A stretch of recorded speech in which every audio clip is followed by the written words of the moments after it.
Hey everybody, it's your boy Mr. Oliver with special guest for leaving right now is Dimitri. All right, goodbye Dimitri. It's been wonderful. So everybody, I thought today we talk about trying to hurt yourself. I'm sorry you hurt yourself.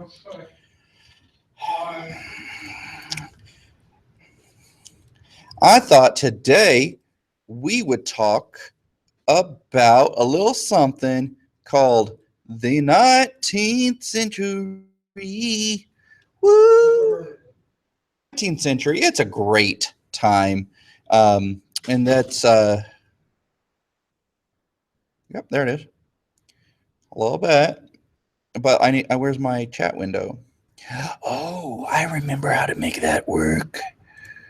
Nope, not you, not you. You got to go like this. Sorry, everybody. I got confused. Okay. Sorry for the trippy things. So who's all out there today? Out there in learning land? So far, 0 people. Well, I mean, that's not great, right? But, I mean, you can still hear me, it looks like. 3 viewers, according to that. Well, I mean, that's better than nothing.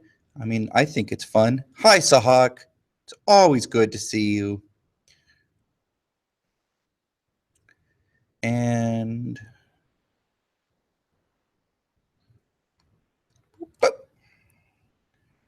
there it is. Okay. Hey, Bodie. That's little Bodie. Little Bodie and Sahak. Look at us. We're just a team of learners here. And I even have a super cool, fun thing. Hello, Yogurt. I have a super fun little review we can play. It is going to be a dope. You guys are going to love it. Okay? Who is Le Carpetron Duke Marriott? That's it. That's is that you, Armand? That's seems vaguely French. Anyway, let's start talking about the unification of Germany. And the unification of Germany starts with it starts. Okay, it depends on how you're doing this, but I'm phrasing it in such a way because I figure if there's a long essay, and I don't necessarily think that there's going to be a question like this. Pardon if that made a noise. I'm sorry. I don't think there's going to be a question like this, but just in case, I kind of want you to think of the unification of Germany in a wider sense. I want you to be thinking of it like from the past, so you can make connections, you can make synthesis, if you will, and or be able to kind of make connections. Maybe even, hey, this is going on at the same time, so kind of a historical background kind of thing. So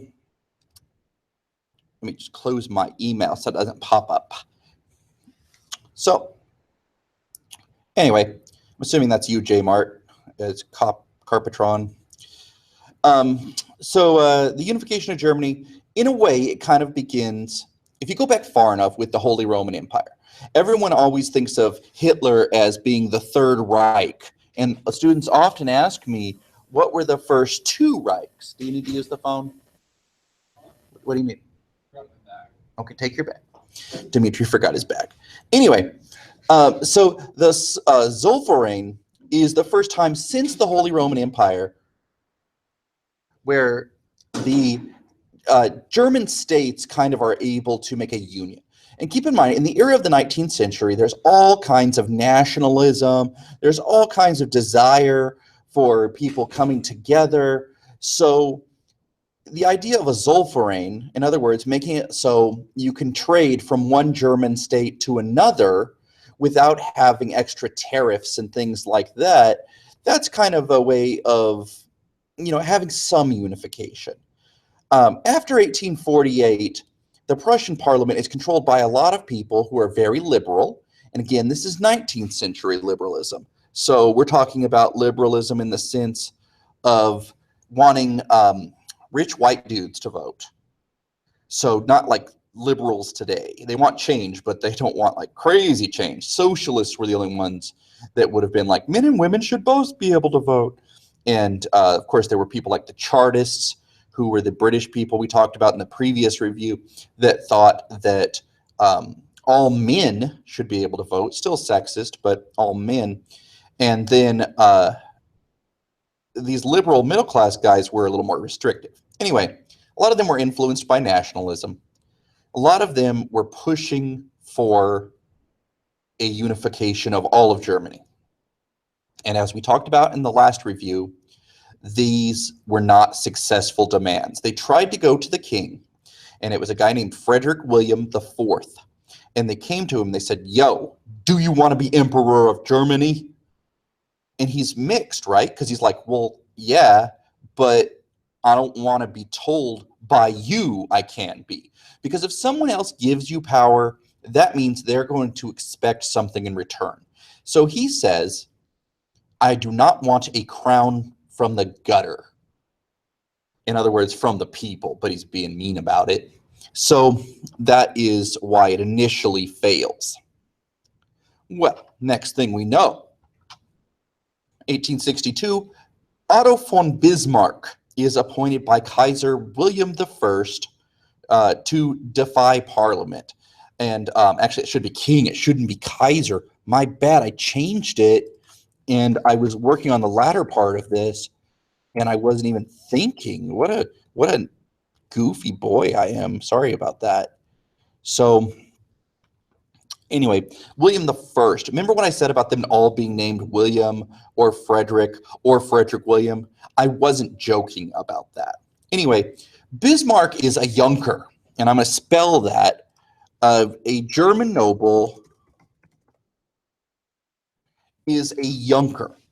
And what it means is they are landowning. He comes from money. He is the kind of guy that's been in multiple duels by the time he gets out of college. Core old school. Very conservative. Having said that, he recognizes the strength that unifying Germany could create on behalf of his king, for his king. So he says, look, William, I want to unite Germany. And he doesn't make this like a super public thing. And in fact, a lot of liberals really hated him because he was such a hardcore conservative. It was kind of by appointing such a strong conservative to be his chancellor, William, yeah, it is, Cletus. I'm starting to think that some of these people aren't using their real names. Yeah, it's starting to, it's being appointed to annoy the liberals. So this conservative guy says, hey, we're going to do it two ways, blood and iron. Everyone remembers the blood means war. What does the iron represent? Somebody type an answer. What does the iron represent? Anybody? We're going to unite Germany through war and also what? What are they going to unite it through? Manufacturing, that works. Industrialization is usually what we'd say, industrial strength. And sure enough, as the 19th century goes on, it begins with Britain is just being dominant and crazy over everybody else. No, you were right the first time. Go with industrialization. The railroad is certainly a part of that because it's supply lines, but industrialization is the right answer. Anyway, as the century goes on, more and more countries start coming up. So like France and Germany are quick to respond. By the end of the 1800s, Germany is not quite to Britain's level, but they are approaching threat level. So the British are especially kind of like, we don't know how to deal with this. And it causes trouble. So blood and iron representing war and also, no. He did make a really big mark on European history, but not in Russia. Russia, I guess you could say Sergei Witta. Let me write his name there. He was the guy that industrialized Russia for all intents and purposes. with Alexander the Second. But Bismarck is a uniquely German dude. And by the way, when you write his name, write it like you would Bismarck, North Dakota. Write it with the CK. This is a little thing. They're not going to mark you down for it, but just it's nice to spell the man's name right. Makes you look like you know what you're doing. When you misspell something that is spelled out for you in the question, it makes the reader kind of stop and go like, oh, this kid's not very attentive. So maybe you want to do that. Oh, no problem, John Frank. And where are you from, John Frank? And also Cletus and Le Carpetron? I'm pretty sure Le Carpetron is Jacob. Anyway, Bismarck is brought in for that. So where's he going to go first? Well, he's going to go 3 wars. First one's going to be Denmark, then Austria, then France. I tried to think of a couple of mnemonic devices. DAF, though, it's good enough for me. Like, I just think DAF. Oh, okay. You could say like dogs are funny if you need the order. New York. Okay, cool. And Denmark, Austria, and France, DAF, dogs are funny. That works for that. Anyway, he goes to war against Denmark in 1864. This is complicated, and I'm going to try to simplify it. But basically, in 1848, remember how there were revolutions in a bunch of places except for Great Britain and Russia? Well, Schleswig and Holstein had both. They both had primarily German populations, and there was a strong nationalist movement in there in 1848. And you might recall me talking just a second ago that it was also all over Germany. In fact, in Prussia there was a revolution, and people were pushing the king. Are you really, Cletus? Good for you. So you should eat Bismarck stuff. It'll be easy for you. Anyway. Oh, that's kind of cool. Well, easy. You'll know how to spell it. My kids always misspell it without the C. But no worries if you do that. They don't really take down for it. I'm just trying to give you all the advantages you can. So the Danish king, true. The Danish king had put down that revolution, but he kind of been leaving them alone. Like, they were technically part of Denmark, but he kind of, didn't really make a thing until 1863. And in 1863, the Danish king, and I can't remember his name. I want to say he's Christian VII, but Hogarth. So Hogarth, how are you doing? Where are you from? I wasn't calling you out, John. I was not trying to roast you. My kids misspell it all the time. It's just I was a German history major, so it's just kind of like a please don't do that kind of thing. Anyway, the Danish king says, okay, no. They're officially part of Denmark now. And this is problematic because the Danish king is, I said, how you doing? The Danish king, he wants to expand the power of Denmark. Denmark, I mean, I feel sorry for them.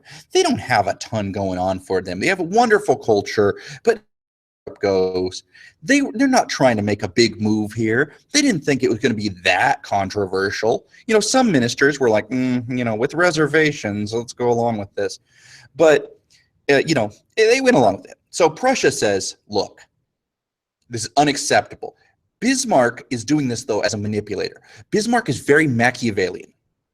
And when I say that is that he's willing to cause a war in order to accomplish some other goal later on. And this particular goal is to win over as much of Germany as possible. He knows that he cannot do this without having Austria beat. So he knows he's going to have to go to Austria eventually.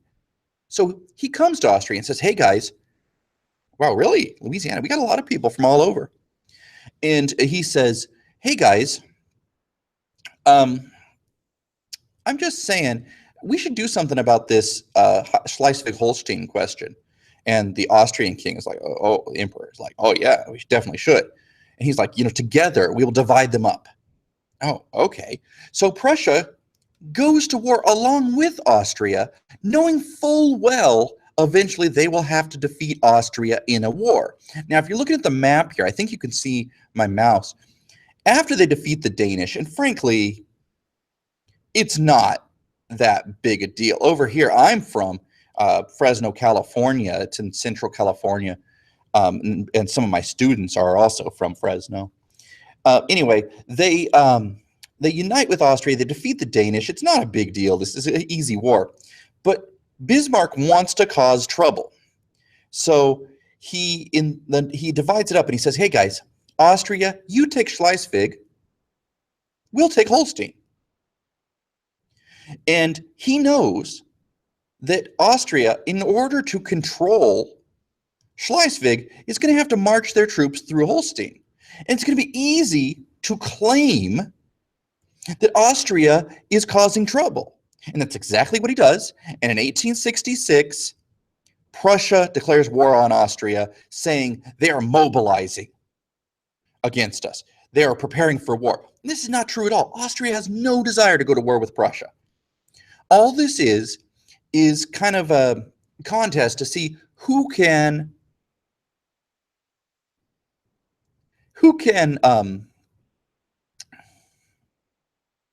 Hogarth, don't troll Sahak. He's a good boy. Anyway, they're trying to provoke a war with Austria. Sure enough, they say, Austria, you need to stay out of German affairs altogether. Austria refuses. Austria, if you go back far enough, has actually been the dominant force in Central Europe. If you go back to the Holy Roman Empire, which I mentioned, it's a. I'm starting to think that Hogarth might actually go to Bullard because he says some of the same jokes that some of the kids in my classes do. It's the craziest thing. Anyway, Prussia demands that Austria stay out. Austria's going to refuse. They're like, no, we're the big dog. And Prussia's like, sorry, son, you're the old way. What's this about a new way, brother? It says Austria, and Prussia's like, let me show you. I got a problem, and I got a problem solver, and its name is revolver.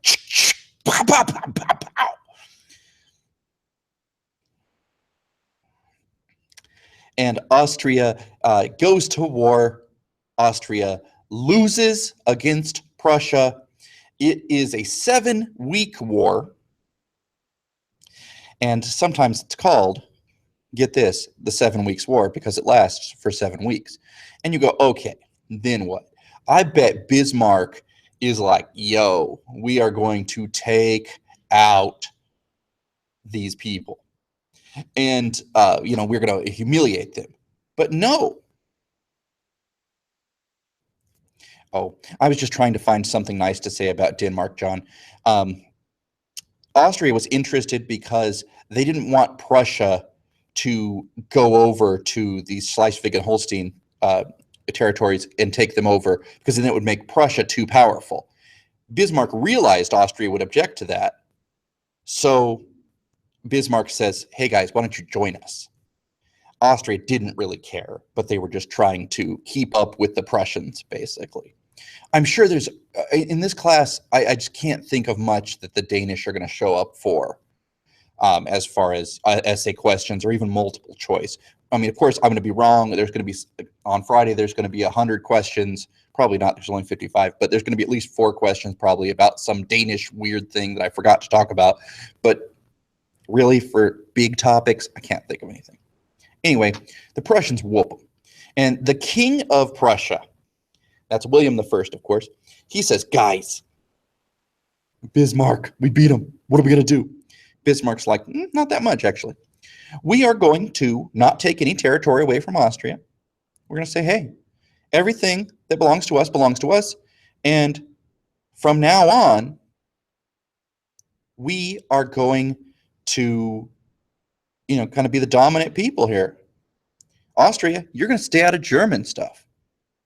And you say, whoa.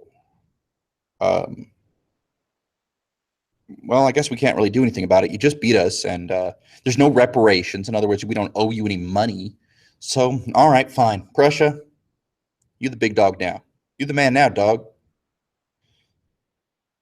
Bismarck has what he wants. Bismarck sets up the North German Confederation. It has a 2-house legislature. The Bundesrat is the upper house. No one will ever ask you this. I just remembered it just now from college, and no one has ever asked me about it since then. It's the upper house. The lower house is the one everybody remembers, and that is the Reichstag. And the Reichstag is actually how you'd say it, but everybody says it wrong. They say Reichstag, is the one you need to remember. That's the lower house. And the lower house is elected by popular vote with all males voting. Mr. Oliver, I thought you were saying that Bismarck was a conservative. Yeah, he is. But if he's a conservative, why is he letting everybody vote? Because he's a genius. What he wants to do ultimately is keep power for himself. The upper house, the Bundesrat, is appointed by different states. That's not a democracy. They have more power than the lower house, which is the Reichstag. But people feel like they've gotten more power because they have. And yet, really, is it going to change anything? No. He's a genius. What's more, these middle-class guys that had wanted nationalism and wanted German unification all of a sudden think that Bismarck is the best thing since sliced bread. So they're all like, Bismarck, bro. I think you might be right, Sahag. So I like your use of question marks a lot, Sahag. Anyway, Bismarck now has the support of all of these middle-class guys that once hated him so much.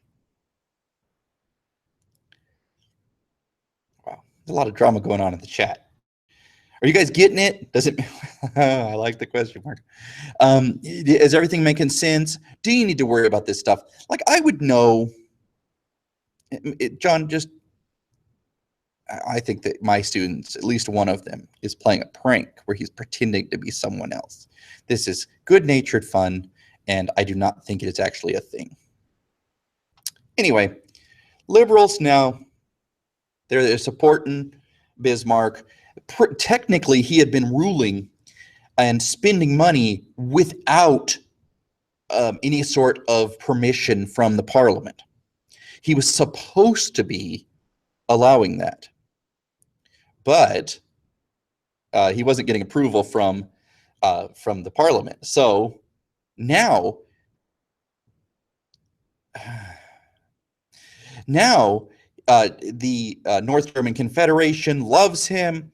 They acknowledge the aristocratic dominance with the way I just explained about the Bundesrat being superior as far as having more power and influence. All of the spending bills that Bismarck had put down previously, etc. All right, now we got one more war. Remember, DAF, dogs are funny. D was for Denmark. A was for Austria. That F, that's Franco. That's France. Yeah, kind of like the English political system, constitutional monarchy, except that the king of Prussia actually has some influence still. So it's kind of like the king, combination of England in the 19th century, and except that their king still has a little more power than Parliament. That will change, of course, because ultimately the Second Reich, the Second Kingdom, the Bismarckian unification of Germany will fail after World War I, and the king of Germany will resign. He will abdicate, in other words, and go off to the Netherlands to be away from everybody. Anyway, Bismarck has to trick the southern states of Germany. Dora and Friends, if that's what you want to use instead of dogs are funny, Dora and Friends. Whatever works for you. Just remember that order of wars. If you mix it up, it's just a little bit like, it's not as great. Anyway, so the southern German states, especially guys like the King of Bavaria, who is, I think I put a slide in for him. No, I didn't? Oh, well. Sorry. Absolutely. And let me show you in just a second. The southern German states like Bavaria are big influential, like, for gosh sakes, when we think of, in America at least, when we think of like Germany, a lot of people just think of UPA bands and the beer fest and all of that. And really, that's kind of a Bavarian thing. Bavaria strongly influences at least Southern German culture. So, in order to get Bavaria and the other German states to join up with this German confederation he's got going on in the north, he needs to have a big threat. And what better threat than the French? Now, Napoleon III has shown, and we'll talk about him more in a minute, but he's shown a desire to get involved in all kinds. He is a strong Catholic, not crazy about the primarily Protestant German North having all this power, getting more power, and you guys are being silly. So Bismarck decides, if I can trick Napoleon into being the aggressor here, being the one who is going to threaten Germany, those South German states, through a sense of patriotism as common Germans, a common German nationalism, they will join up. And after that, we all defeat France together and we unite as one German nation. So the trick is getting Napoleon to declaring war. So there's a problem in Spain. Okay, you don't need to worry a lot about this, but basically, when we talk about Spain after the 16th century, it's almost always some sort of secession issue. And sure enough, the King of Spain dies and doesn't leave an heir. Convinces Napoleon III that Germany wants to put a Hohenzollern on the throne. And Hohenzollern, of course, as everyone knows, that is the royal family of Prussia. So William I's family. Napoleon's not going to go for that. Napoleon III will be then surrounded by Hohenzollerns. Nobody wants that. He says that, I'd have threats all over the place. We'd have another Protestant German on my west side. And so, wait, what? I'm totally lost. He didn't have hair. Cletus, that is a question I was not ready for. Who didn't have hair? Did I say someone didn't have hair? If I misspoke, well, I mean, William I was bald, so maybe that's what you're asking, but okay. And how did the king die? Which king? Bavaria? Bismarck, who wasn't king? Napoleon III, who also had hair, and was technically an emperor of the Second French Empire? A little lost on that question. If you could clarify, I can help you out. Oh, he didn't have an heir. I get your joke now. Yeah, good one. So anyway, Bismarck suggests this. Napoleon, of course, refuses. William I, he doesn't want any trouble. He doesn't realize Bismarck's trick here. Yeah, Bismarck, I'm sorry. In response to you, John Frank, Hitler is actually born in Linz, Austria. And he moves to Vienna, and then he relocates over to Munich. And Munich is the former capital of Bavaria. Munich is kind of the big center of culture. So yes, for all intents and purposes, Hitler's after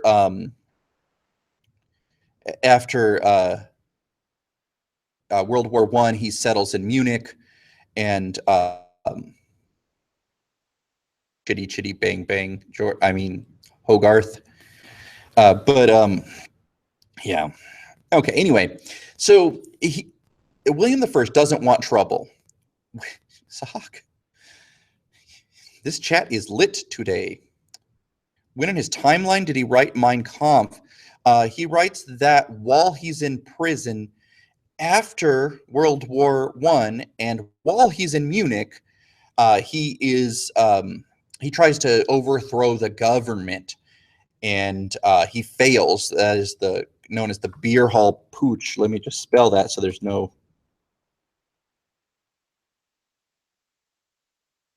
Romania? What?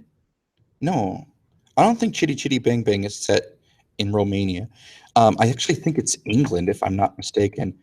Um, and then Hitler writes Mein Kampf in Landsberg prison in Bavaria. But that's a story for a different time. I don't want to wander off there for too long. But yeah, Ali, I wanted to answer your question. Anyway, so Bismarck takes a note that a telegram that William I had sent to Napoleon. And in it, the king, William I, had basically said, like, yo, I don't want trouble with Napoleon. Of course, we're not going to do that, blah, blah, blah. We want peace. Bismarck modifies this telegram, makes it more aggressive, and Napoleon, who kind of has a reputation as acting before thinking and making kind of bad decisions, and again, we'll see some of those in a minute, declares war. Sure enough, the trap is sprung. Bismarck is able to immediately convince the southern German states, including Bavaria, to support him and support their cause against Napoleon, and Germany unites, defeating the French. Napoleon is embarrassingly defeated in battle. He tries to lead his troops into battle in 1870. Now, you might have noticed on the previous slide, it said the Franco-Prussian War goes till 1871. This is because even after Napoleon is defeated in battle, at the Battle of the Sedan, the French continue to fight. In fact, they declare themselves to be a third republic. They say, we will fight on. Otto von Bismarck surrounds Paris, and he decides, let's starve them out. And they're like, but, you know, there are women. Yeah, I thought it was British. Paris is surrounded. Bismarck says, you know, hey, this is, you know, women and children are going to die here because we're going to starve them out and make sure they can't get any food in there. But in a famous quote, Bismarck says, it's okay, I'm a Christian. I believe all of them will go to heaven. And that is kind of savage, but also the style of Bismarck. And in case you didn't...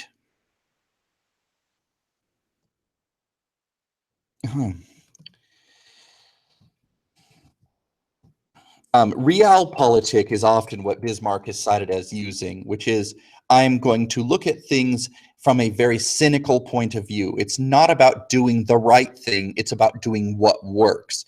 Again, remember I said that's very Machiavellian, and sure enough, Bismarck is often compared with Machiavelli. Anyway, the French end up surrendering in 1871 after going through a very nasty winter where they are forced to eat rats in Paris to survive. They are essentially beaten, and then in early 1871, Bismarck's like, yo, you guys done? And they're like, okay. It is not going to be a nice peace treaty. Whereas he treated Austria with respect, he actually has Austria on his side with this fight. And I know you're like, but He said he wasn't going to have Austria be involved in German affairs. guess who they're under the control of here? Prussia. Prussia leads the fighting. Prussia delivers the decisive blow against the French. It's just another way of saying, hey, Austria, remember you guys used to be awesome? Now you're subservient. We are in charge. You are just one of our supporters. I think if Bismarck could have had his way, he would have very much liked having Austria be part of a greater Germany that was under Prussian control. But the confluence of the timing in history and also the fact that Austria had so many different nationalities, and some of them being non-German, that wasn't really a thing that interested Bismarck in making them part of his deal. The French are forced to pay 5 billion francs in 1871 money. That is ridiculous. They also have to surrender Alsace and Lorraine, which they had picked up in the Congress of Vienna. They had conquered that during the Napoleonic era and been allowed to keep it in 1815 as okay. Hogarth, maybe you might need a timeout. I'm not trying to steal your happiness, but maybe a little less chatting and a little more on topic. Anyway, France is forced to surrender these things. They consider it to be a national shame. In Paris, there are statues that represent all the different provinces of France. These statues of Alsace and Lorraine are not removed. Instead, the French place black shrouds, like cloth, over them, which is customarily a way of indicating mourning. The French are bitter about this, and when World War I breaks out, their first move is going to be to try to recapture Alsace and Lorraine. You could. Ooh, that's an interesting one. Yeah, you could say that the peace treaty that the French are forced to accept here is similar in many ways to the Treaty of Versailles. That's really excellent, excellent synthesis, Cletus. Yeah, and the French remain very bitter about it. You're a smarty, Cletus. Lafayette is lucky to have you. I wish my third period was as good as you, Cletus. Anyway, at the end of it, as anticipated, the South German states unite with Prussia to form a German empire with William I as Kaiser. Actually, there's some funny business. Remember I said there was a king of Bavaria that had been resistant. His name is Ludwig, and he dies under mysterious circumstances. Some conspiracy theory. Yep. Some conspiracy theories are. You're from Lafayette, Hogarth. Did you forget? Anyway, Cletus. Oh, I'm sorry. I was mixing you two up. I forgot you're two different people. My bad. My bad. Sorry. Didn't mean to disrespect Bismarck or Lafayette. My bad. No tea, no shade, no pink lemonade. So anyway, South German states unite. The German Empire is there. King Ludwig II of Bavaria dies under mysterious circumstances. He's taking a walk on the beach and he drowns. Some people think he commits suicide. Other people think there was some funny business. That's him there. If this looks familiar at all, Disneyland actually modeled their palace, their Cinderella palace, on Ludwig II's palace. This is Neuschwanstein. This one is Linderhof, and I don't remember what this one's called. But he's a palace building guy. He was in heavy debt as well. I mean, there is some evidence he might have been actually insane. Also, he spent money like a crazy person. Underneath Neuschwanstein, there's actually a grotto. There's actually an under. Yeah, I'm trying to. I'm trying to do kind of. This is for Allie's question. I'm trying to cover things that I think might show up. And German unification is such a big thing. It's got to. But if I had to take a guess, no, that's not possible, John. Ludwig was building in the 1800s, and Disneyland isn't around till the 1950s. But it's a good point. What if he's a time traveler? Who knows? Anyway, if I was going to guess, I wouldn't expect a long. Hi, Brian. I wouldn't expect a long essay about Germany, but I would expect at least one multiple choice. And in my class, I shared the telegram that Bismarck had modified and said, this might be a good stimulus, something to make a multiple choice question about, and then have a couple of questions about it that get into this stuff.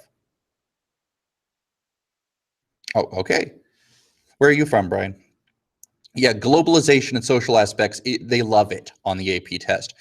These people who write the tests are crazy about social history. In fact, the other night there was a discussion on the Facebook group that European history teachers have. It's kind of a nerd fest, but it's awesome anyway. And Palo Alto, I'm going there in June. My wife has a conference at Stanford. Anyway, we were talking about what the DBQ might be, and a couple of people had a very genius idea. The DBQ might be on something like women during the Renaissance or women during the French Rev. And I love the idea of a women during the French Revolution question, because you could get into a lot of cool stuff. People kind of in from Cali that are representing. You got some good teachers up there. Why are you coming to my reviews? Are they doing reviews? I've met some of those guys. Actually, I don't know. I guess they could be ladies too, depending on which part of the cities you're in and stuff. I always forget there's more than one teacher. Anyway, now here's unified Germany. It's all done by 1871. And yeah, nothing more to say about that. Germany's awesome. You know what? Good on you, sir. Good on you. APUS is Euro without the interesting stuff. Bam. Hashtag roasted. All right, let's talk about Bismarck after the unification. Bismarck is trying very hard. Who? Do they still do you mean do they still occupy Schleswig and Holstein? Yeah, that becomes part of Germany. Like you go to Schleswig today, that's Germany. I think if the further north you go, you might see some leftovers of kind of Danish culture, but for the most part, that's hardcore Germany. Most people have only heard of Holstein from the cows, the black and white cows that are kind of they're at least big in the Central Valley. I don't know about other places in Cali or all over the States. Anyway, Bismarck wants to consolidate his power. He has a powerful, unified kingdom. William I is now the first Kaiser, and I'm going to spell that. He's the first Kaiser. And Bismarck says, look, this is a new thing now. We have this new country. We're from the north. The government's up in the north. We're Protestant. There's this political party that's very powerful. Oh, Clovis, that's where my wife teaches. Yeah, my wife teaches there, literally. She teaches history.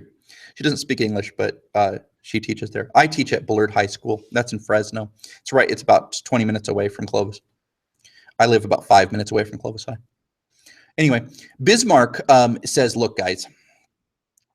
I know, little world, huh? Bismarck says, guys, we need to take out this Catholic Church. So none of that was lies. So the Catholic Church Party is also known as the Center Party. And the problem is that the Catholic Church had issued, in 1870, they had a council. Oh, that's really cool. And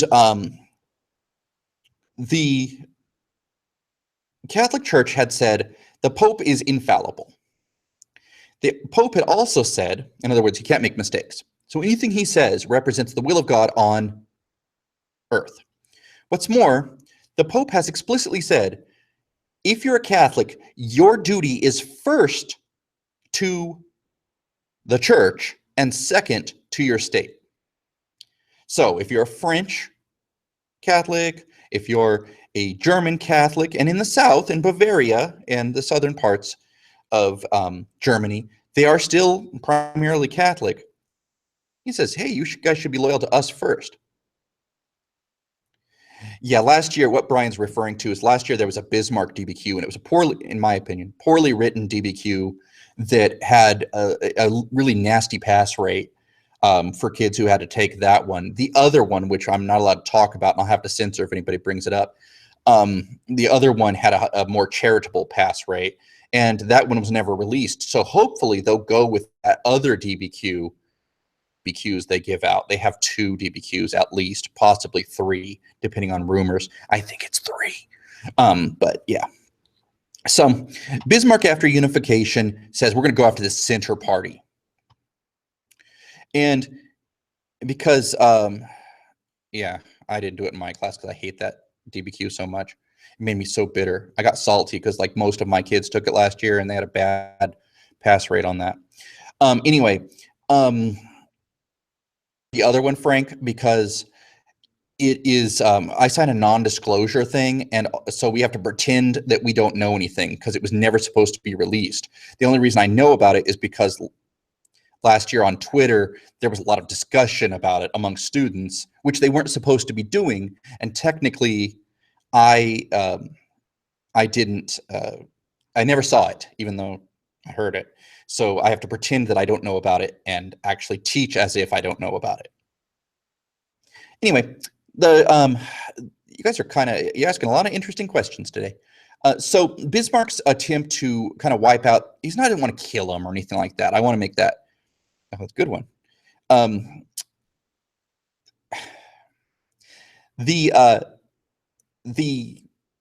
This chat is distracting me. No, I don't want to teach US history. It's boring. I hear it's easier to teach, quite honestly. Other teachers have told me it's easier to teach because there's less stuff. But no, thank you. I think AP US is boring.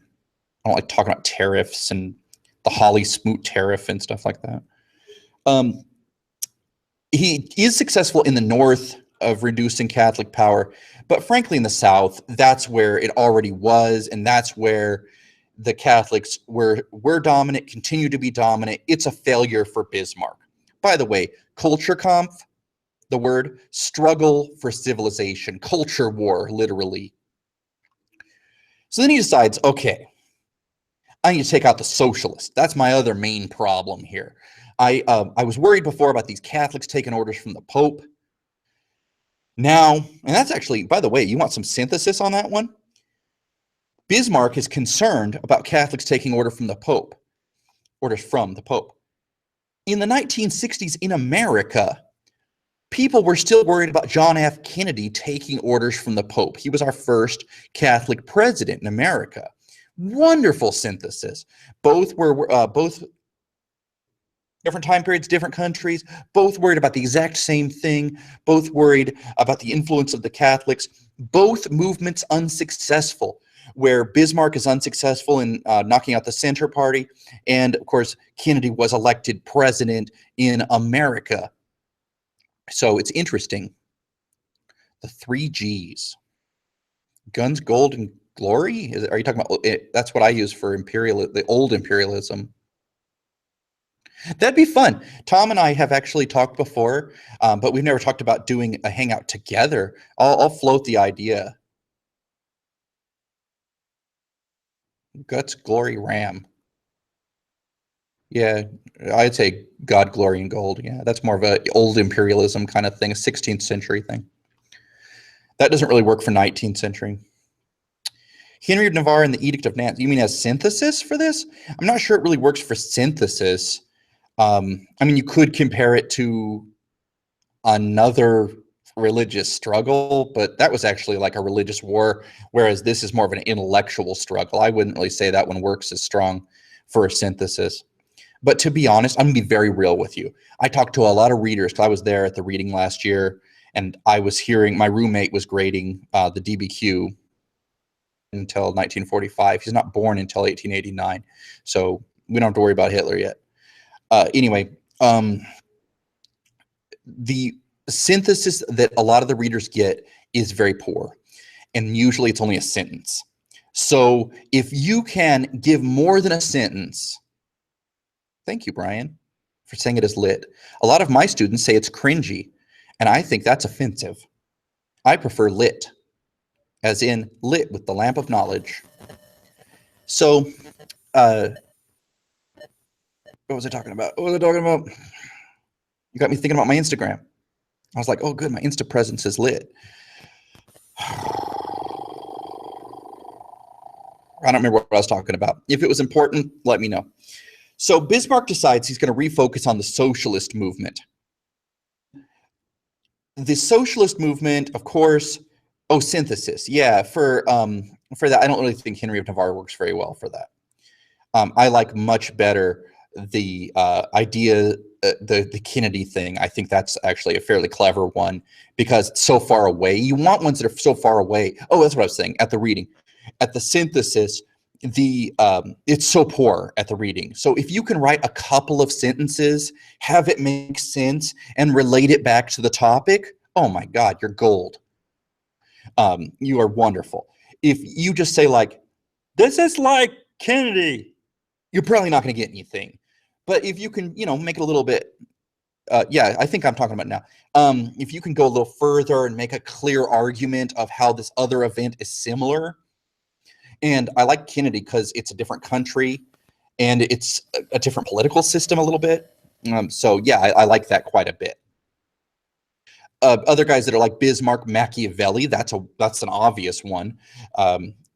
You could also do anybody. Well, thank you, Brian. You're sweet. If you talk about anybody who is ruthless, who does not really do decisions based on what's nice, but instead what works. I mean, the obvious one that works around this time period would be Camillo Cavour over in Italy, and we'll talk about him in a bit. But yeah, just think of the stuff like that. And again, be able to talk about it, for more than a couple of sentences. That would be nice. John, I appreciate it because none of my students even watch my videos. So my students are assigned to do it and they just skip around. Or one kid said, I just turned down the volume and just watch to see what the slides say. Yeah, Metternich. Yeah, he would make a good one as far as ruthlessness. Oh, yeah. He would make a wonderful one. Metternich would work because Metternich is to the first half of the 19th century as Bismarck is to the second half. Metternich holds the Congress of Vienna. It's all about balance of power. It's all about manipulation to make everybody happy. And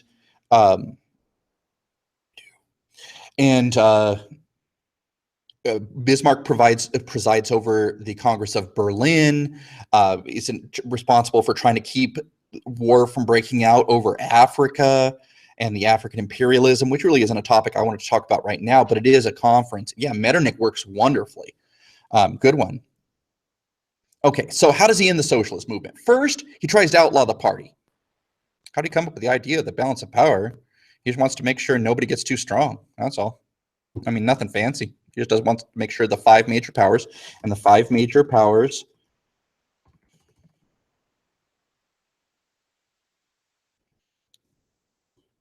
of early 19th century are Russia, Prussia, Austria.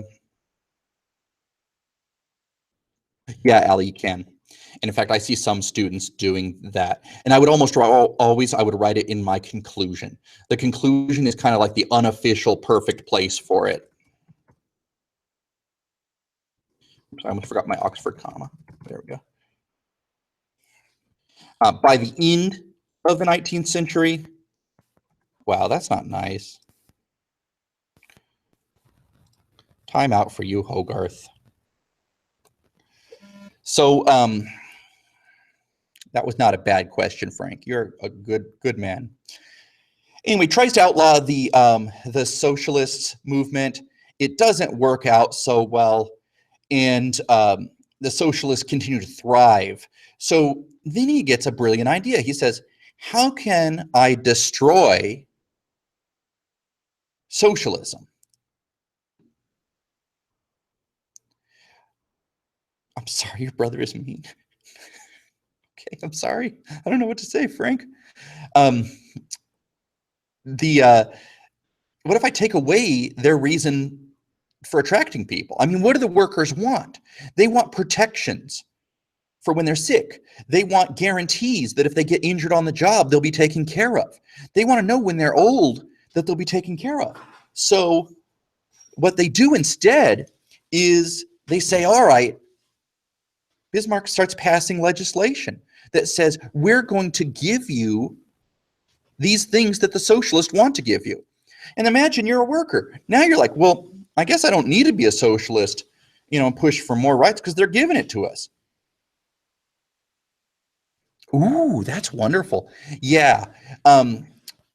If you know about it. Like, I think a lot of sophomores probably won't know about the AFL and the Knights of Labor, but essentially those are strong organized labor things in the early 20th century, labor unions. Yeah, you could. I think, yeah, that would be nice. The Franks are being very supportive of each other, and I like that. Yeah, that would be good for next year. Well, I mean, for you right now in your APUS. You know, Tom Ritchie does APUS reviews. He just finished that. But you finished your test. You did it last week. So you're hardcore. Yeah, that's a good one, Cletus. I like it. It is like the Britain giving stuff to Hitler. That would be a great synthesis with appeasement. And again, when you drop something like that, you'd say he is appeasing the workers, much like Chamberlain appeased the people in Hitler with the Munich Pact. Sorry, I'm malfunctioning a little bit. You're making me think about a lot of different things at once. And synthesis is like that, though. That's good thinking. You should be okay. You think like that, all the creative talk you guys are coming up with, very, very good ones. And like Ali said, if you miss with one, hit with the other. You know, throw 2 syntheses in there if you have time. 1 is the only required thing, but 2 is nice. All right, let's go over to France after 1848. And this is a creepy picture of Louis Napoleon. And I kind of want to wander off because it does have a thematic connection. There's a move to end the socialist movement with Bismarck by the end of the 19th century, and the first time you're really seeing social measures to help people. Britain will take this and run with it, creating a welfare state after World War II. Thank you, Brian. And so then we get, let's go over to France. They are likewise, and I guess you could do a synthesis here, Louis Napoleon is elected president as a compromise between the socialists and the capitalists. He says, we're going to have a third way. We're going to have we don't have poverty anymore, but we don't become socialist and take away your private property. The short Napoleon. No, okay, number one, the short Napoleon actually wasn't short. He was 5'7", or 5'6.5", technically. That's just a rumor that started by the British. And that's Napoleon Bonaparte. Louis Napoleon is Napoleon's nephew. And he carries the Bonaparte name as well. A lot of French people had fond memories of the greatness of France. Well, 5'7" is short now. 5'7" wasn't short then. Remember, the average height back then was about 5'7" or 5'6". People have better diets now, and they are taller. The average, like, tall soldier nowadays, or back then, I mean, in the late 19th century, like, if you were 5'9" or 5'10", that would have been like, whoa, you're a big guy. Whereas nowadays, we have guys that are like, 6 foot and over. Yeah, exactly. He's short by today's standard, so people are like, "Oh, he was short." But the way they portray him in political cartoons, Napoleon Bonaparte is like, 4 feet tall, and that's ridiculous. He's no. I don't feel sorry for you. Yes, we're going to talk about that in just a second. Louis Napoleon did do city planning for France. Absolutely, we're going to get there in just a second. So, why do people elect him? His compromise, he'd written a pamphlet called Napoleonic Ideals and the Elimination of Poverty. And people recognized his name. They were scared of the socialists. Remember, in 1848, there had been I don't want any trouble, chat people. Don't make him prove it. If Brian says short people live longer, they live longer. My wife is 5'3", so I'm happy to let her live as long as possible. She doesn't speak English, but I love her. Anyway, the socialist people, look at you with Brian, with the synthesis. Boom, boom. You could also do the Interstate Freeway. The Freeway Act. So the name recognition sets them apart. People were scared because in 1848, the socialists had been pushing for national workshops and stuff. There was some fighting that happened during the June days. And Napoleon is like, yo, guys, we need a new way.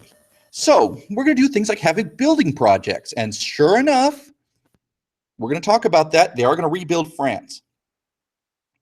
Louis Napoleon says, hey, guys, we don't want to have radicals. We need to get back to some good conservative values. Catholic Church, let's have public education, but have it be Catholic public education. Absolutely. Now, here's the thing. If you're a sophomore, you may not recognize some of that, but you might have heard of the New Deal because it is mentioned in the textbook. If you can riff on that stuff and talk about how the Americans dealt with things. Huh. Okay, I'm responding to John's question here. The socialism that Hitler practices is National Socialism. Hitler actually opposed socialism as it is actually defined. And I know this is crazy, but I'm going to say this. Hitler couldn't really be trusted, and even his language was a little misleading. Hitler's National Socialism was more like, let's work together as Germans against others. He didn't really care anything. Yeah, we use McKay because McKay is really strong on social history, but Spielvogel's supposed to be fantastic. But anyway, our district doesn't give us a choice. They just ordered McKay. But Hitler's socialism, he did not want redistribution of wealth. Hitler is very friendly to businesses. In fact, under Hitler's rule, some businesses even actually are able to use Jewish slave labor for all intents and purposes and benefit from them. So, yeah, I wouldn't think of socialism as a Hitlerian thing, even though I know it says National Socialist, but it not really the way it works. Socialism in France, I wouldn't jump from French socialism here to communism in China. A better analogy for communism in China would, of course, be Soviet Russia or something like that. The socialism that they try to get off the ground never really flies. I wouldn't really run too far with that. Had the education of France been those Catholic teachings? It was something Napoleon made a thing as far as expanding education to more people. The education had been largely privatized prior to this, and Napoleon is making it a larger thing. Under the Republic, it had been a public education system, but it had been Republican, which is to say secular. And yeah, Napoleon makes it into a Catholic thing. Although if you go back far enough to the Jesuits had private schools that were obviously Catholic, because the Jesuits are Catholic, Society of Jesus. Napoleon has to make compromises in order to keep people happy. And remember how he had promised, and we're talking about Louis Napoleon here, he had promised to get rid of poverty. Well, yeah, there you go. If you know about this stuff in America, fantastico. If you don't, stay away from it because it's too scary. But yeah, Brian is actually offering a lot of great things. And if I were you, I would get his Twitter handle or his email or whatever. And if he could help you out with some synthesis from American history. I generally do not mess with American history because I got sophomores, and my sophomores don't know that much about American history for the most part, except for the big topics. Napoleon makes a compromise with the National Assembly, his parliament. And he says, guys, I don't want to do this. And they say, look, Napoleon, Constitution to allow you more time in office if you take away the right of the poor to vote. Oh, well, Napoleon's like, well, that's going to make them mad, but that goes against some of my campaign promises. But okay, as long as you'll give me more power later on. Then they screw him over and tell him, nope, we're not going to change the Constitution. So Louis says, all right, fine. I'm going to dismiss the assembly and rule as an emperor. This begins the Second French Empire. Well, that could be fun, Brian. I'll talk to you at the end. We'll get our contact information, or you could just email me. My email is this. You just had the same thought. Yeah, one of us will talk to each other, okay? Here, I'll cut and paste that bad boy. Boop. Brian's a good guy trying to help you out. Good guy, Brian. Back to Napoleon. He sees this. Oh, by the way, okay. So we got the First French Republic. which is 1789 to 1799. Whoop. That is after the during the French Revolution. Then, actually, that's the wrong years. I typed the wrong years, but I think it's like 1793. Okay, so just remember that's that. Then you've got the first French Empire, which is 1799 to 1815. Then it's the interruption, because you have the restoration of the Bourbons. And then you have the Second French Republic, 1848 to 1851, when Louis Napoleon is the president. Then you have, make it gray where I said restoration of the Bourbons, where you had Louis XVIII. Oh, well, whatever. Then you have the Second French Empire, which is Louis Napoleon ruling as, let's get this right, 71, yeah. That would be,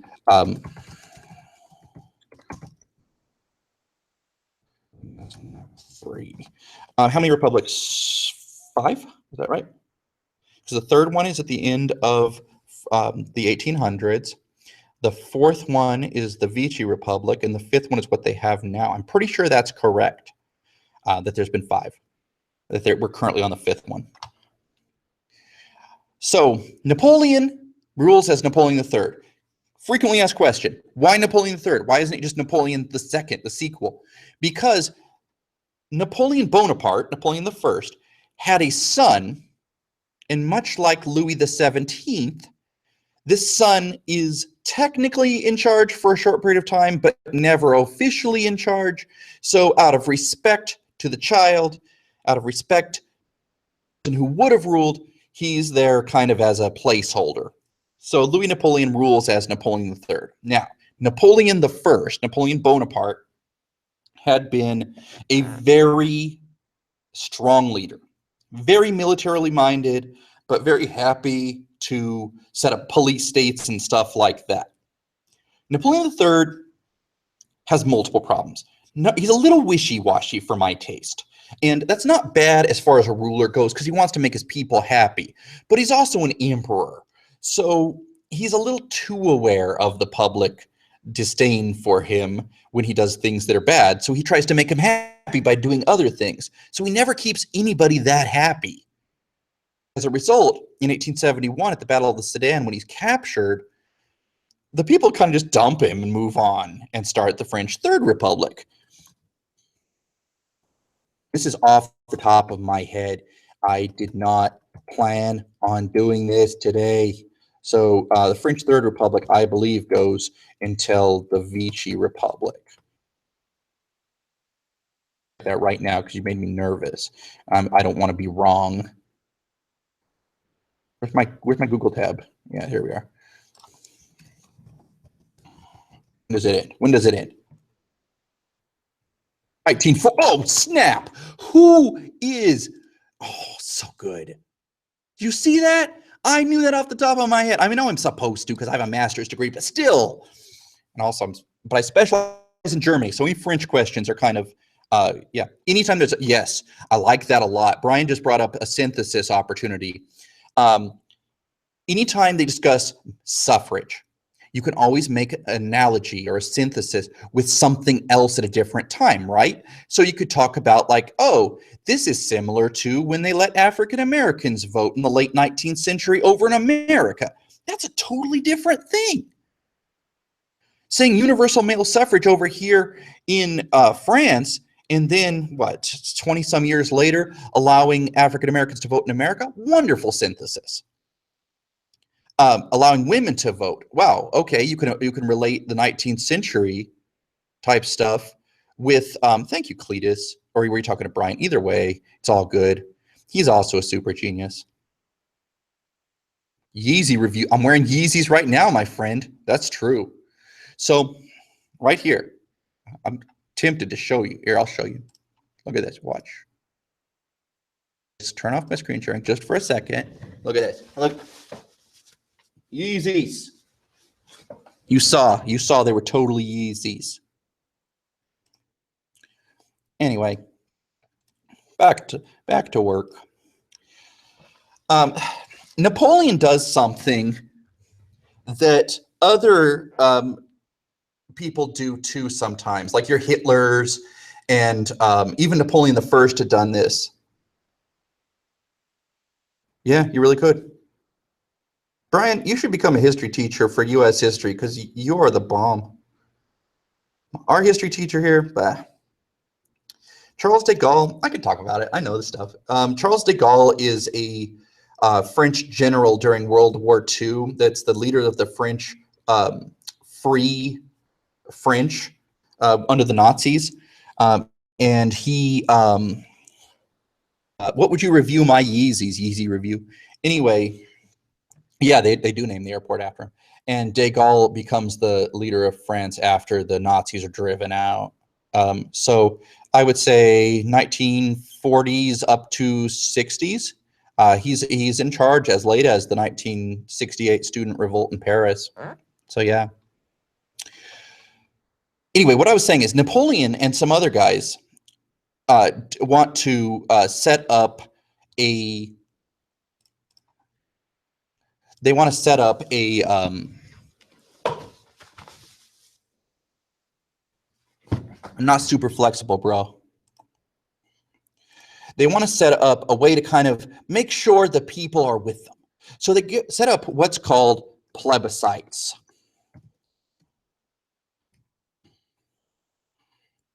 And a plebiscite is a way of saying like, hey, do you generally support what's happening? It's kind of a way of taking the temperature of the people and making sure that you're not working too far against the people, people's will. It's a clever thing. And so he says, hey, you guys cool with me being hereditary emperor? In other words, when I die, my son will take over? Nice. Okay, now we're to those building projects to give people jobs. Public Works, he's going to rebuild Paris. He's going to do this with the help of a guy named George Haussmann. And the guy's name is George. I must turn it up all caps. Georges Haussmann. I always think this dude, it has German ancestry, obviously, because of that name. But I always think of Haussmann. And the Haussmann is the guy that is going to rebuild the houses of France, tearing down old neighborhoods and building beautiful, broad. Thank you, Yeezy Reviews. And now I'm going to put that on my website. Yeezy Reviews says, Mr. Oliver, 8 out of 10. So this is all done to give people work.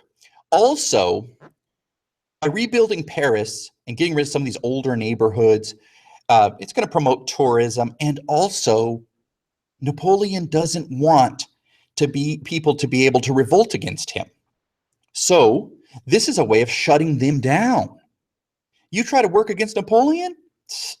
How are you going to do it? How are you going to set up a barricade in those wide avenues, my friend? You can't.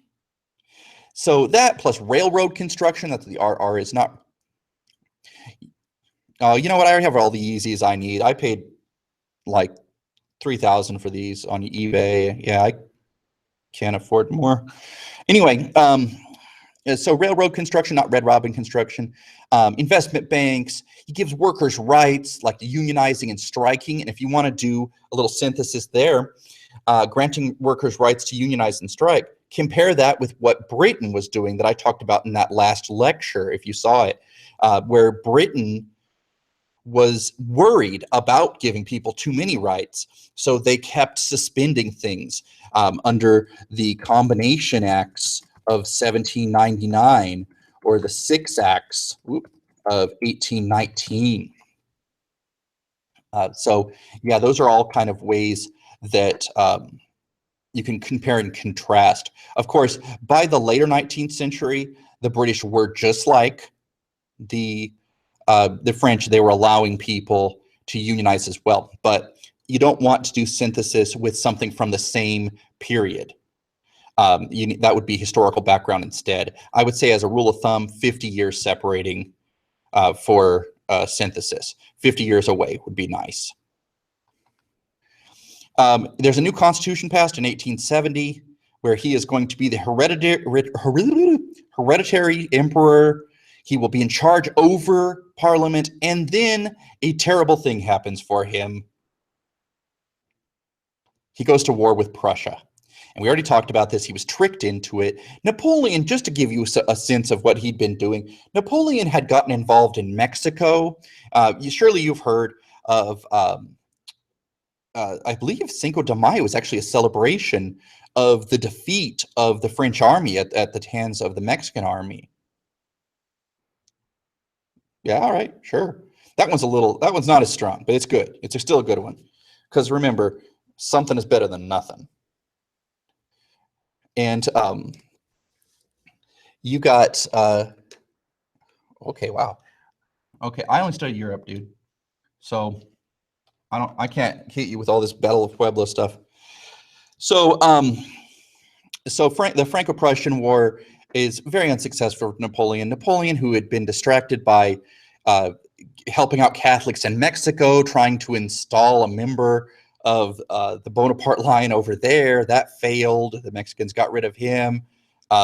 He had gotten involved with the Italian unification, which we'll see in a minute, where he tried to fight against Austria to help out Sardinia, Piedmont. All of that is complicated, and if you don't know it already, I'm trying to be gentle here. If you don't know the intricacies of stuff like that, maybe don't stress about that unless you have all the other stuff locked down. Because honestly, you really need to know Napoleon III declared war on Mexico. No, not for this class. But is it cool? Yeah. It's a kind of a foreign adventure of his, and you could use that as a synthesis with, whereas Bismarck wanted to avoid foreign adventures, Napoleon was down with them. Different personalities. This new French Republic is secular and republican. Free compulsory education for boys and girls. What? Yep, for ladies too, young ladies. And it's secular and republican, much like it had been under the First Republic, to make little, Republicans, change the culture again. Catholics are okay with this because the Pope at that time was like, okay, we're not against this. And remember what I said about the Catholics being loyal to the Pope first. The Pope giving it his okay, it's a thing. The only thing that could change that would be if we got a different Pope. Oh, isn't there a thing right here? Yeah, oops, I took it out. Anyway, the Pope after Leo the 13th, ooh, Republican motherhood is wonderful if you actually know about it. The Catholics that support the Republic are few and far between after Leo the 13th dies and are replaced by Pope Pius. See ya, Yeezy. I give you a 10 out of 10 for your reviews and your offer to sell me some United Artist Yeezys for $250. I really appreciate that. Pius he passes the syllabus of errors, wherein he says, all liberalism is wrong and bad and blah, blah, blah. Just to harken back to what Brian just was mentioning, the Republican motherhood is kind of an 18th century concept of, hey, your girls are, they're not ever going to be as smart as boys. And it's not my view. That's the view of the 18th century Americans. But we should still encourage women to raise their children and educate them themselves in their homes and instill values of republicanism. And that could work with the Third Republic wonderfully. I do like that as far as a synthesis goes. Alfred Dreyfus. I like this one. I spend time talking about this because I think this would be a fantastic short essay. Alfred Dreyfus is the victim of anti-Semitism. And anti-Semitism is being anti-Jewish, basically. And Alfred Dreyfus is a Jewish captain in the French army. He is accused of helping out, sending to the German army. And the German army is, of course, well hated since the 1871 defeat in the Franco-Prussian War. Dreyfus is accused of sending them a note. He's not allowed to see the note. They just say, like, it looks like his handwriting. They don't take a handwriting sample that he can see and like compare them himself, or his defense team can, because this is an army trial. So they don't have to do it along the lines of the normal trials like we think of. So they just accuse him and they court-martial him and they send him off to a place called Devil's Island. As far as actually committing the treason, things, to be honest, I don't know, Tim. I've heard that it was a Catholic guy. I've heard that there was no treason at all that actually took place. The whole thing was fabricated. Truth be told, it was probably a different French dude. And considering it's France during this time period, more than likely it was a French Catholic guy. But the point that you need to really focus on is that Dreyfus, based on largely the fact that he is a Jew, is treated really terribly. And it brings forth a lot of these things that had kind of been under the surface for a long time. Okay, Daniel, you just wrote the word toe, and I don't know why you wrote that. That was a little confusing. Anyway, it brings to focus a lot of these things. And there are people within France who start arguing things like, hey, maybe Jewish people will never be treated well in Europe. Maybe Jewish people should have a land of their own. Does anybody know what that concept, that ism, is called? I'll give you a hint. Theodor Herzl is the guy that's identified with it. What ism says that that the Jews should maybe have their own homeland? They should seek their own homeland somewhere. By the way, Brian, on top of it, on fire. Yeah, Zionism, absolutely. I'm sure Hostelhawk is going to say he had lag. But Herzl argues for that. Herzl, on some of the practice tests that I've been looking at, Herzl is mentioned in there. And it's interesting to me because to me, Herzl is an important figure, but also he is a kind of more international to me. I wouldn't really see him as just a European dude, but I suppose you could make that. And if you can get a chance to talk about Theodor Herzl and Zionism, is obvious, the establishment of Israel in 1948. So if you can, boom, knock that out.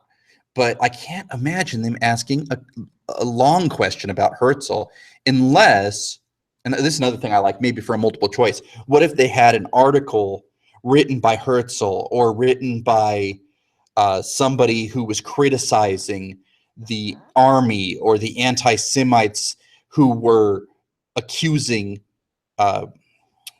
Dreyfus with this. That would be an interesting way to discuss anti-Semitism in Europe and even maybe go all the way over to Israel or Zionism without, being blatant about it. And they like that sort of thing very much, the globalism that Ali had previously mentioned. Yeah, they like that a lot. Anyway, the Dreyfus affair divides France. The Catholics in France, the non-secularists, they are strongly trying to be like, no, Dreyfus is guilty, blah, blah, blah. A lot of others, including, the government, for the most part, see this as an opportunity to break from the church. And all ties, they say, look, we don't want anything to do with the Catholics as far as our government goes. Analogy here would be separation of church and state. The Americans, who had kind of established that, John Adams, the Treaty of Tripoli, that sort of thing, if you can go there. Okay, last thing I want to talk about before we do our quick review, our little review game. How about the unification of Italy? Cavour is to Italy as Bismarck is to Germany. Cavour is the prime minister of the Kingdom of Sardinia-Piedmont. We'll see a map. Where's a map? Yeah, Sardinia-Piedmont is right here. Sardinia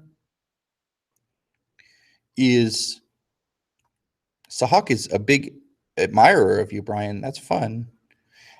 Piedmont and Sardinia are a unified kingdom under a guy named Victor Emmanuel. And Camillo Cavour is his prime minister. He wants to unify northern and central Italy. Personally, with me, I almost always focus on Germany because that's what I did my graduate work in, so I'm more comfortable there.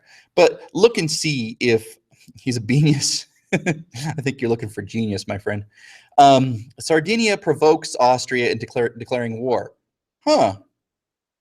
Isn't that sort of a silly thing? Not a silly thing. I'm sorry, I was thinking of the genius thing. Isn't that sort of a Bismarckian kind of thing? Yeah.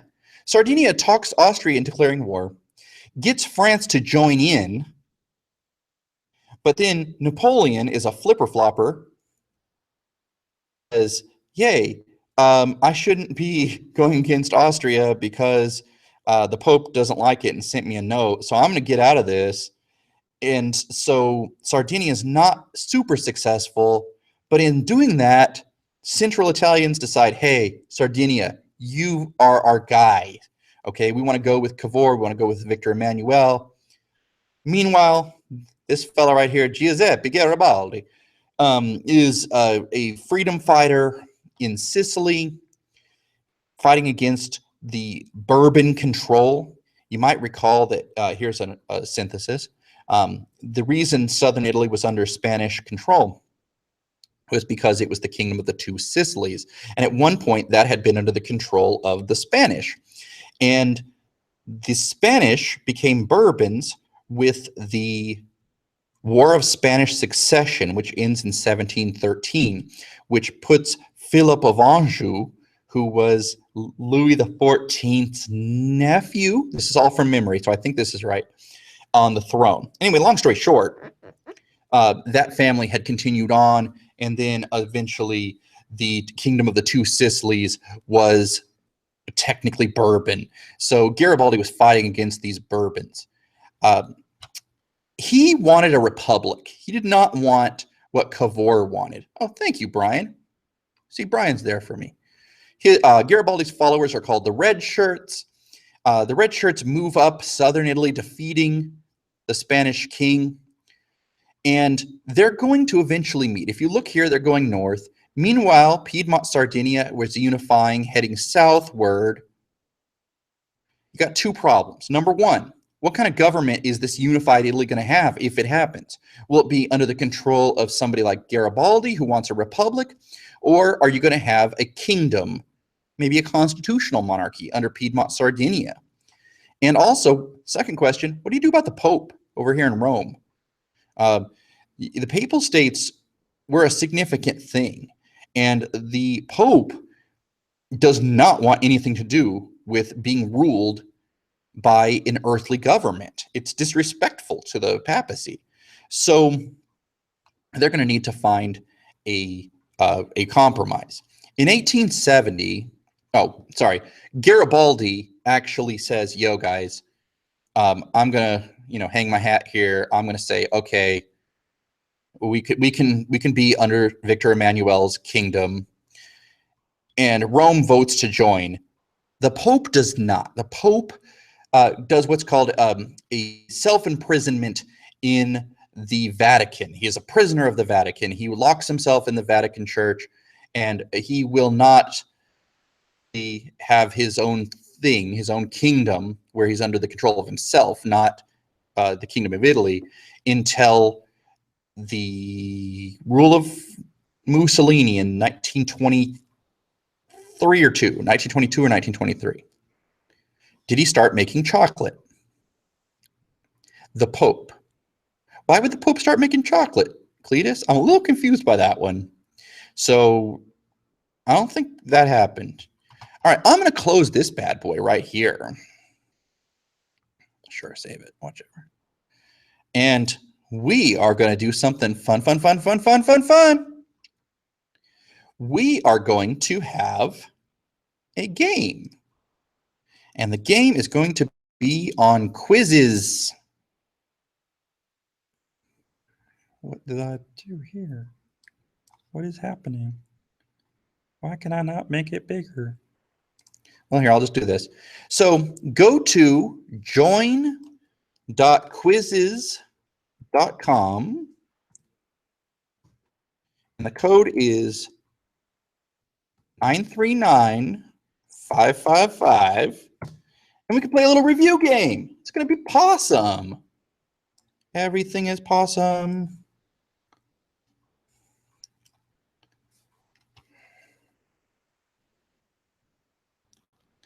That's Girardelli, you silly goose, not Garibaldi. So far nobody's joined. If nobody wants to play, that's fine. I mean, I did my hour and a half. I said I'd do, but I just thought maybe you guys want to play a quick little review game. Could be fun. Young Italy represent. Toe. Okay, you got a theme, Daniela, and you're sticking with it. I like that. Allie, there we go. All people who are not my students.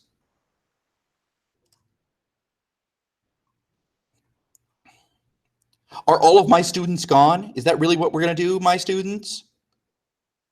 You're breaking my heart.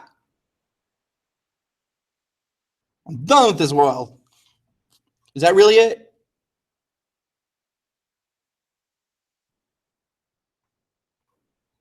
Well, the four of us can play a fun game together because my students all went to have dinner.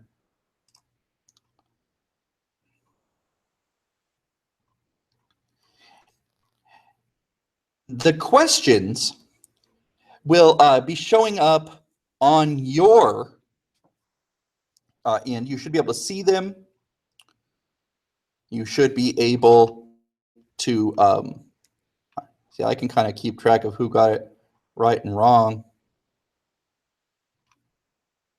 Sahak, there you go, Sahak. Kelpie, oh, I know who that is. Isn't this kind of better than Kahoot in some ways, guys? Look at that. The first person to get to the end wins. Now, I threw in a couple of questions, like that first one there, I threw in some of those just to refresh you. See you, Tim. Thanks for joining us, Tim.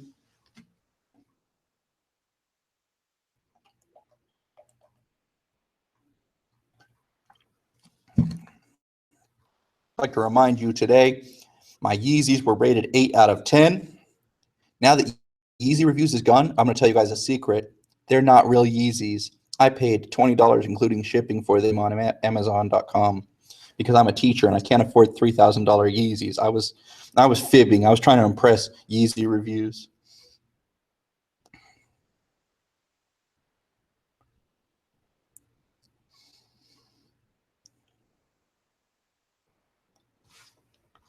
Looks like this is a question that's hurting people. What is blue?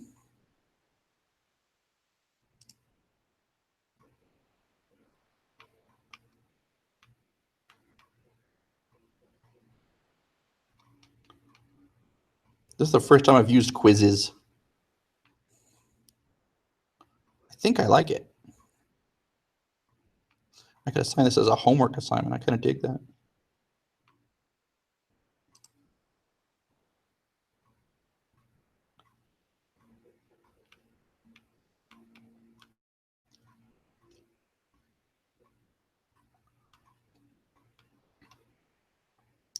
This is really good because I can see the data of who or which questions are hard for people.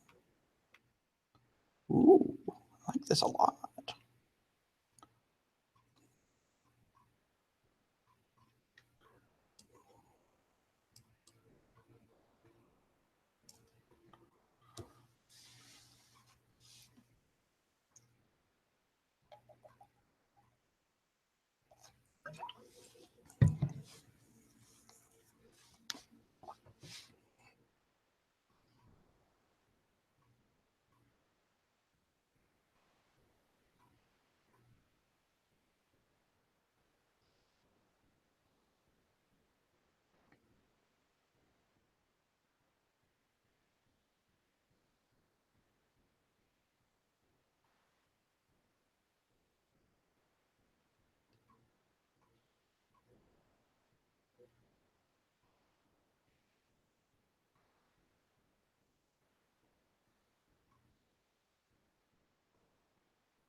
I don't know if you guys can still hear me, but it looks like Kelpie G and Allie and the U.S. history super genius Brian are they're looking strong. But Kelpie's looking very strong. Good for you, Kelpie. I'm not surprised, definitely.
A new challenger appeared. Hi, Erica.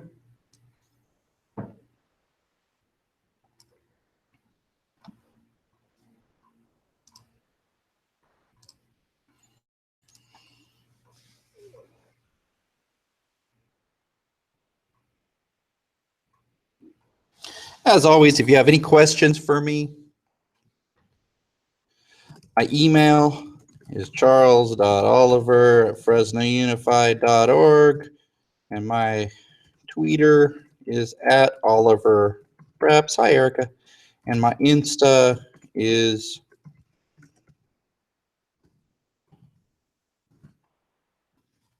probably just lag sock.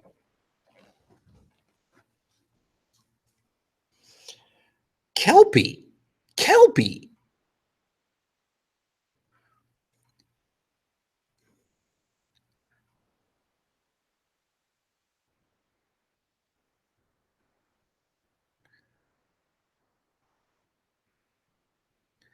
Sahak?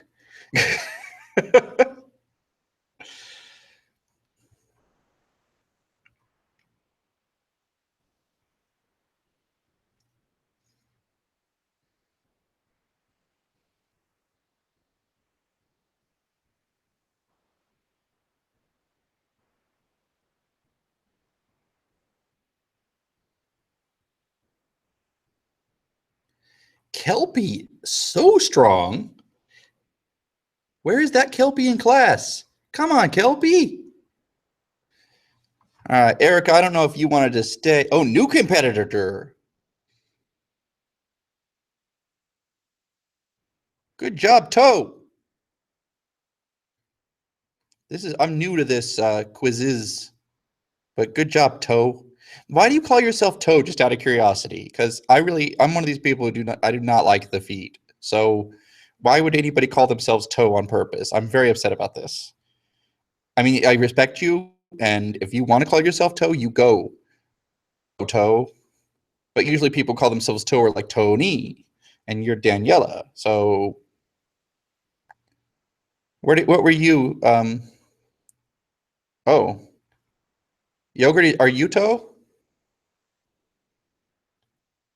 Oh, is your pal Tony or something that would make sense with Toe?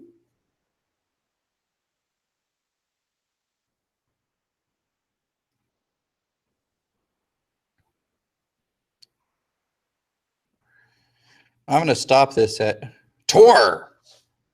Okay, yo, if I was named Tor, I would make everybody call me Tor. It's a famous Tor in history. He was one of the stars of Plan 9 from outer space.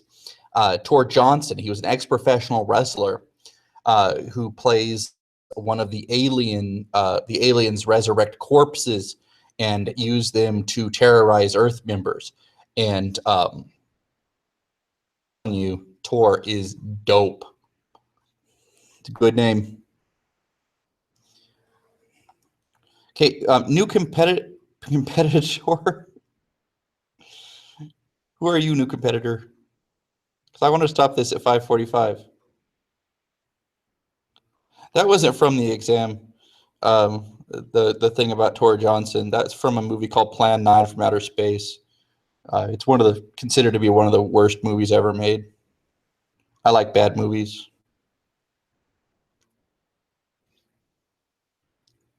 Sahak, I don't think you can blame the lag for this one.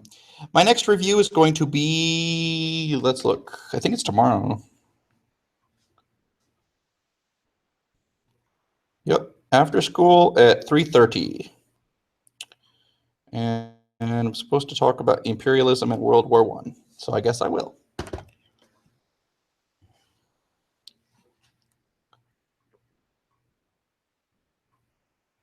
All right, it's 5:45, so I'm going to go ahead and hit the brakes on this one. In game. Sorry, new competitor. Yes, I do. Bam! Look at this. Is so much better than Kahoot. Look at this. Kelpie G right there. Look at this incredible domination over Sahak. And even new competitor who came in late, I might add. That's pretty good. What does that do? Wow, you can review the question? This is good. I think, Ali, thanks for bringing people. Tomorrow, probably 3:30 to 5. Yes, Sahak, you were eating. That's why. Anyway, 3:30 to about 5-ish, unless I get going about World War I, because I like talking about World War I. Anyway, that's all for now from Frestown. So if you are still, I should really comb my hair before I do these things. If you are going to join us tomorrow, fantastic. Have a nice day. And keep studying. If you need to, email me, whatever. I'll help you out. Peace out.